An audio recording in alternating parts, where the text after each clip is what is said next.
As you mentioned, I am a 9/11 survivor from the terrorist attacks in New York City at the World Trade Center. At the time, I was working as an attorney, and I knew really nothing about this issue. But I did know it was an Islamic terrorist attack, and for some reason had a sudden interest in that subject. So after burying my head in books and seminars and all kinds of educational material on it, somebody brought to my attention the Organization of Islamic Cooperation and its mission to stifle all the discussions that we were having about Islamic terrorism.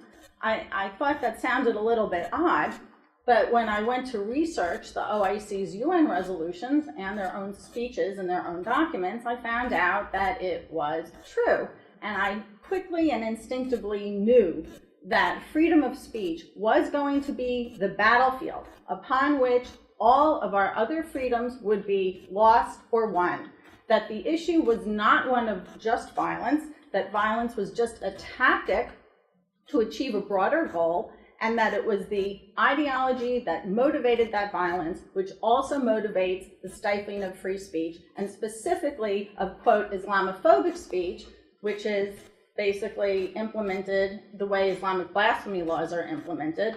And it's done largely for two reasons. One, this is not what I had prepared, but one is to force non-Muslims to submit to Islamic blasphemy laws. And the second is to create a safe space for Islamic terrorists or jihadists to further their goals and create their strategies, being free from suspicion.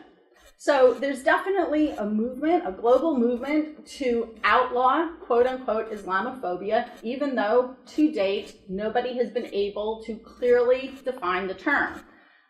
Leading the charge on that in an international level is, as I said, the OIC, which is a 57 UN member state body and is the largest voting bloc in the UN. And oddly, nobody really knows about them, but they're very powerful in the UN.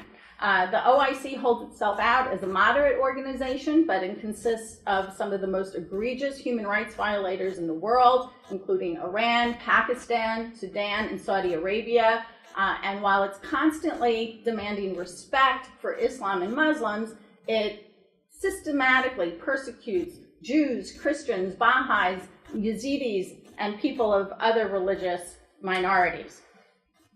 After 11 years of passing UN resolutions to combat defamation of religions, a resolution which was promulgated by the OIC and which in practice meant don't defame Islam, and it's very clear if you read their history that that is what it meant, the West woke up and realized, oh, this language is dire for freedom of speech. So then Secretary of State Hillary Clinton, along with the OIC, it was she actually asked them to draft a resolution that would retain free speech, but address the OIC's concerns about Islamophobia.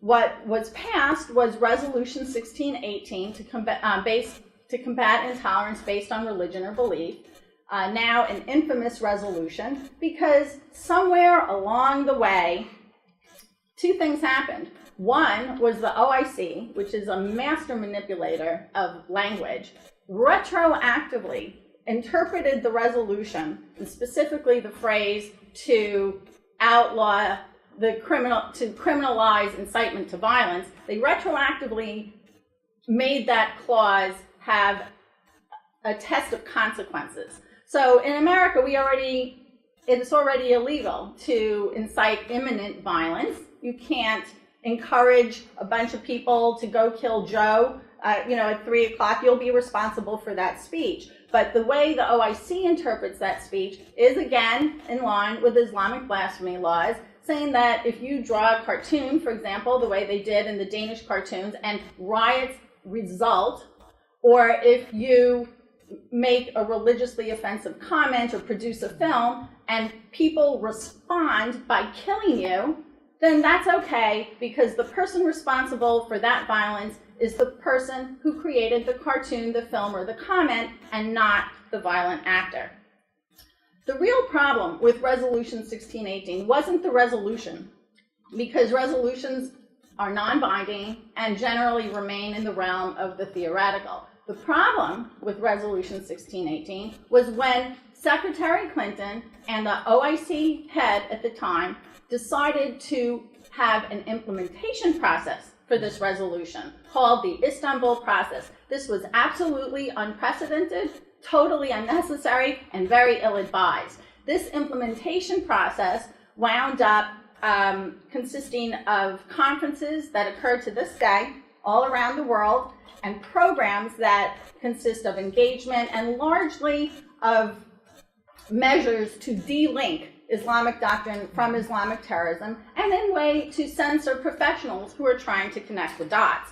The Istanbul Process, somehow the State Department had voluntarily, Hillary Clinton had voluntarily offered to hold the first conference, and I don't know what happened in those closed-door meetings, but her position from the initial let's preserve free expression changed to very similar to the OIC's position, and even though we have the First Amendment, she said we will use peer pressure and shaming to achieve the same results in lieu of having speech restrictions. So while the resolution says that we're going to combat intolerance against religious minorities, the entire focus of the Istanbul Process is on Islamophobia, and it largely turns a blind eye to the people who are really persecuted in the world under Sharia-controlled territories, including Christians, Jews, Yazidis, and so on. Of course, the OSCE is another international organization that, while it doesn't directly say it's trying to to outlaw Islamophobia, does host these annual meetings, which my peers here have been attending, and year in and year out, Sharia-controlled countries and pro-Islamic NGOs, non-governmental organizations, keep trying to outlaw Islamophobia. And when people in the West testify to how doing that will have dire consequences for freedom of speech, I watched the videos of the testimony, and the moderator consistently, after each witness, would state that they shouldn't, that they're violating the principles, the OSCE principles of, quote, tolerance and non-discrimination by merely stating the facts. There's not any question that the anti-Islamophobia movement is targeted toward the West, and part of the reason for that is obviously because in the Middle Eastern countries, they already they have Islamic blasphemy laws already, so they're just manipulating language in a way that sounds palatable here. They're not going to come here and say, let's have blasphemy laws. They get laughed at. But if they come here and they say, oh, let's be sensitive, let's be responsible, let's not spew forth hate, then everybody jumps on board. And while it was only, at least in America, initially the Democrats who signed on to anti-Islamophobia efforts, for example, H.R. 569, a bill to condemn anti-Muslim rhetoric, and almost every Democrat signed on to it, but no Republicans. But once they shifted to using the hate speech as opposed to specifically Islamophobic speech, well, now the Republicans are joining in. However, the movement is still largely pushed by Islamist organizations and their leftist allies. In Europe, as Elisabeth indicated, things are much worse because they don't have a First Amendment.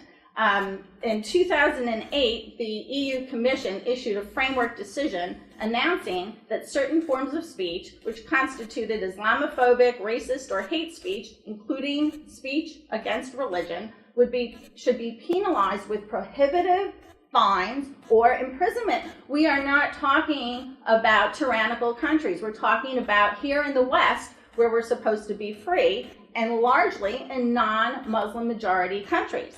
At this point, it is not just Austria that has laws like this. It is virtually every country in Europe. They have different kinds of laws. Sometimes, as Elisabeth said, sometimes they're called denigration of a recognized religion. Sometimes they're called hate speech laws. Sometimes they're actually put forth as public order laws and then interpreted in a way that's still tantamount to blasphemy. But they are all proxies for blasphemy laws because they seek to censor speech that violates Islamic blasphemy, and they punish it when it occurs.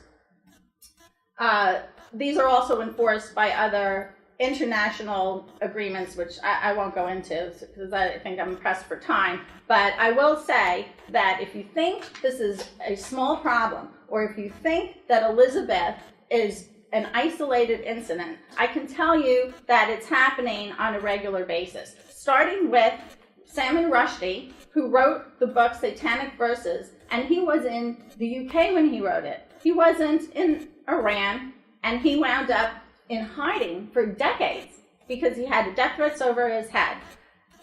Geert Wilders, a member of parliament of the Freedom Party in Denmark, is still living in hiding for creating a film Fitna, which didn't even have any commentary. It was just verses from the Quran and footage of how it's being shown, how it's being carried out.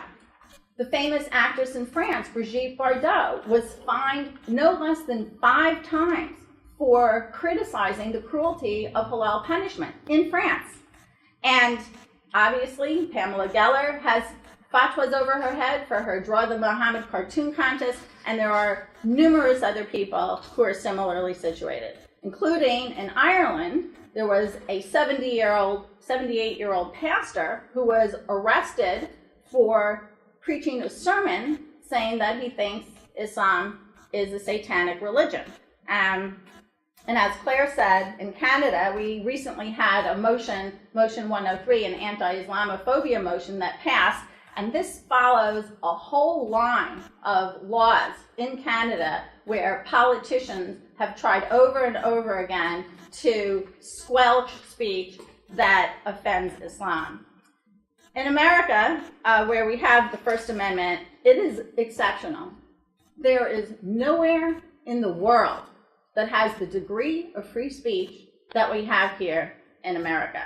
Yet, as Clare indicated, the safe spaces, the trigger warnings, the microaggressions are rampant. Most students think we should have hate speech restrictions. Some people think we already have them, but we don't. The interfaith movement, academia, the mainstream media, and even some leftist politicians are all jumping on board on the hate speech, anti-Islamophobic bandwagon. And it's not about speech. It's not about being nice. What it's about is stopping the ideas that that speech represents and the consequent policies that would emanate from them. It is a way of people to gain power, to stamp out opposing political views without having to debate them. That is why we have the First Amendment. The purpose of it was to ensure robust political debate. The purpose of it was to ensure that those with minority views could express them. The purpose of it was to guarantee that people who had ideas that some might find offensive could still see the light of day and be heard. I just want to say one more thing. Pakistan's criminal code makes Islamic blasphemy and religious insult a crime. The penalties range from fines to jail to life imprisonment, depending on what kind of blasphemy is uttered. This country is one of the main countries leading the charge to outlaw Islamophobia in the West. That's who's leading the charge. This is where it's coming from, and just let that sink in.